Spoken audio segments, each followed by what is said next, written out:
Bismillah ar-Rahman ar-Rahim. Mr. President, the move by the United States to bring to this council protests in Iran by some of our citizens for legitimate grievances, some exacerbated by none other than U.S. itself in its dereliction of its obligation under the Joint Comprehensive Plan of Action, is an abuse of its power as a permanent member and an abuse of the Council itself. It is unfortunate that despite the resistance on the part of some of its members, this Council has allowed itself to be abused by the current U.S. administration in holding a meeting on an issue that falls outside the scope of its mandate, putting on display the failure of the Council to fulfill its real responsibility in maintaining international peace and security. It is a discredit for the Security Council to take up a matter that is of a pure domestic nature while failing abjectly to lift a finger when it comes to genuine issues, such as the long-lasting occupation of Palestinian territory, to which this item is dedicated, and the indiscriminate bombing of Yemen in the past 3 years, which has so far resulted in the deaths of thousands of human beings, and has brought hunger, disease, and destruction on the Yemeni people. The list of such failures of the Council are all attributable to the obstructionist approach by the U.S. delegation, and goes on and on. Mr. President, this is nothing but another desperate attempt by the U.S. administration to escape forward, as it has lost every shred of moral, political, and legal authority and credibility in the eyes of the whole world. Following such acts of disruption taken by this U.S. administration as flouting international law and disrespecting the practices of civilized behavior in international politics, this administration is now desperately reaching for every straw that keeps it afloat. There is a long history of U.S. bullying at the UN, but this is a preposterous example.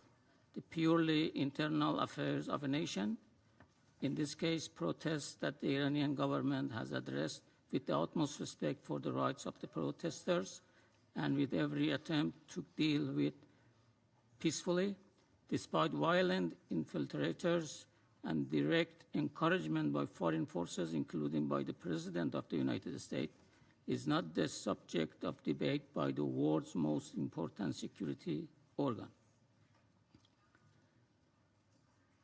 I would be remiss if I didn't mention, for those who may not remember, also the United States' long history of intervention in the internal affairs of Iran.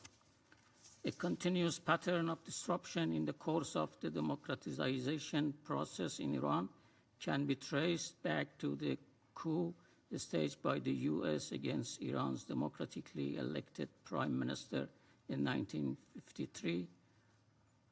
Hostile acts intensified once Iranians rose up to overthrow their dictator ruler, who was unsurprisingly loved by the U.S. government.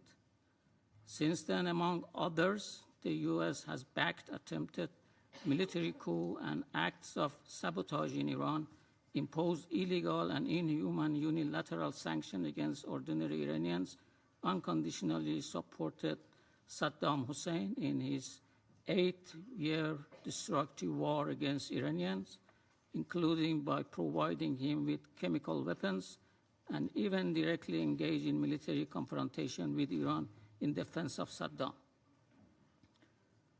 I should also refer to the 290 innocent lives lost, including 66 children, on board Iran Air 655, shot down in July 1988 by the U.S. Navy in the Persian Gulf. It would be remiss of me not to recall that the U.S. shamelessly decorated the commander who gave the order to fire. Mr. President, while President Trump may be enamored of the fact that no protesters demonstrated against his presence while he was in our neighborhood a few months ago, he may be unaware that they have no right to protest. The fact is that every democratic country, citizens will, from time to time, take to streets to protest one thing or another, and Iran is no exception. In every country, the security forces, be they police, national guards, or others, are present to ensure that protests remain peaceful, and Iran is, again, no exception. However, while the U.S. accuses Iran of suppressing protests, one can only gasp at the hypocrisy when viewing images of Occupy Wall Street protesters beaten and dragged by American policemen.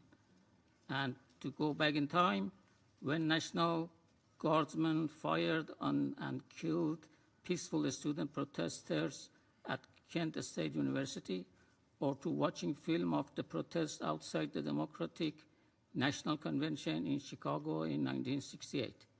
Or more recently, we can review to the 1992 Los Angeles riots over the brutal beating of Rodney King by policemen and killings of innocent African Americans at the hands of law enforcement continue unabated, as we all know.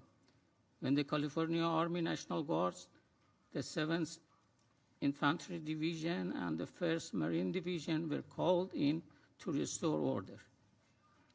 A total of 63 people were killed during the uprising, 2,383 were injured, and more than 12,000 were arrested.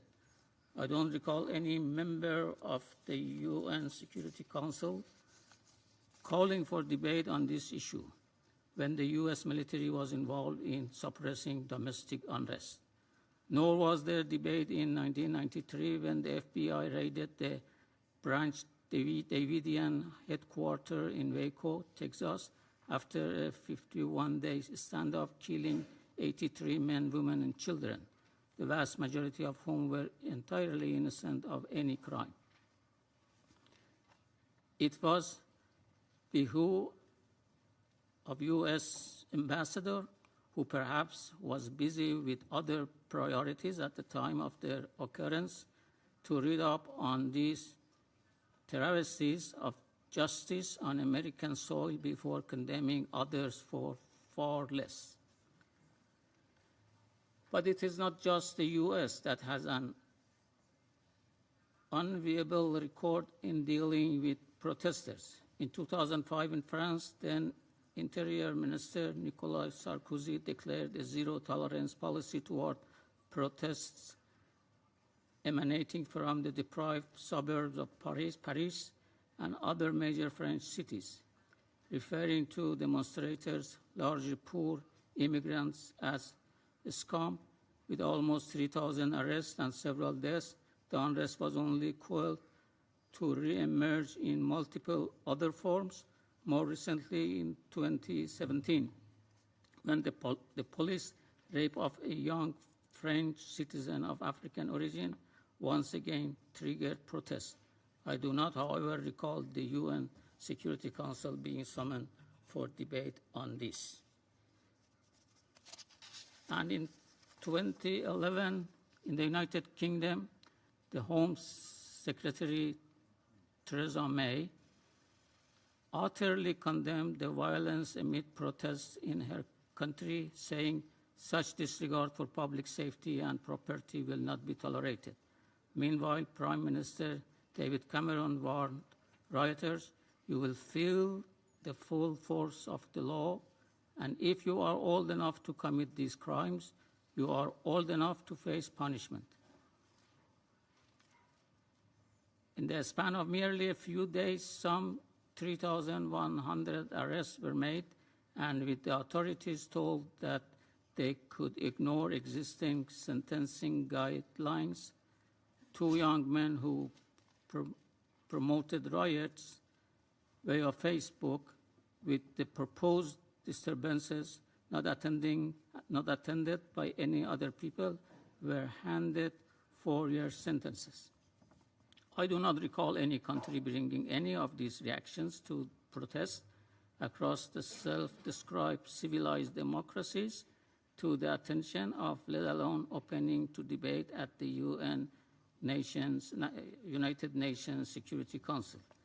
Mr. President, we have hard evidence of the violence in Iran by a handful of the protesters, in some cases resulting in the deaths of policemen and security officers, being very clearly directed from abroad. These violent elements surfaced in the crowd as early as Friday evening last week, at the inceptions of the protest. At that point, the hands of elements from outside Iran, including instigators based in the United States and Europe, began to be visible. Incitement to violence included encouraging and training people to use Molotov cocktails, to siege ammunition depots, and to stage an armed uprising.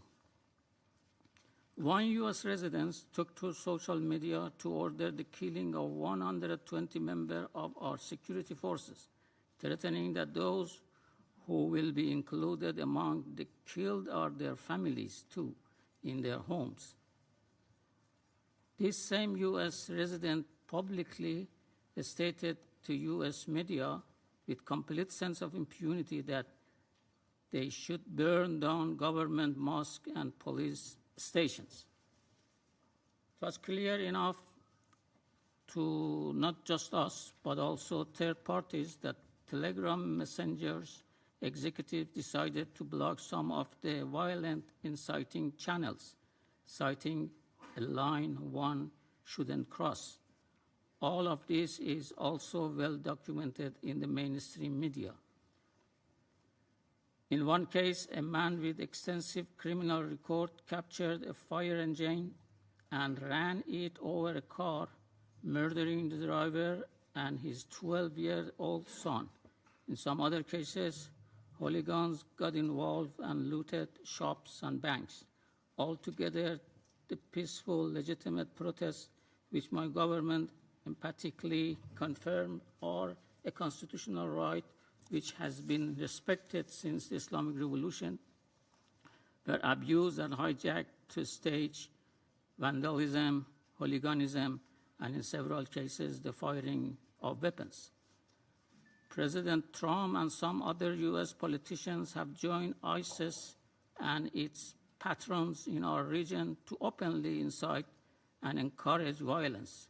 It is the ultimate irony that the country whose head of state has thrown his lot in with those visiting violence and destruction on Iran has its UN ambassador, who has a history of belligerent comments on my country, bring it as an issue for debate on the Security Council.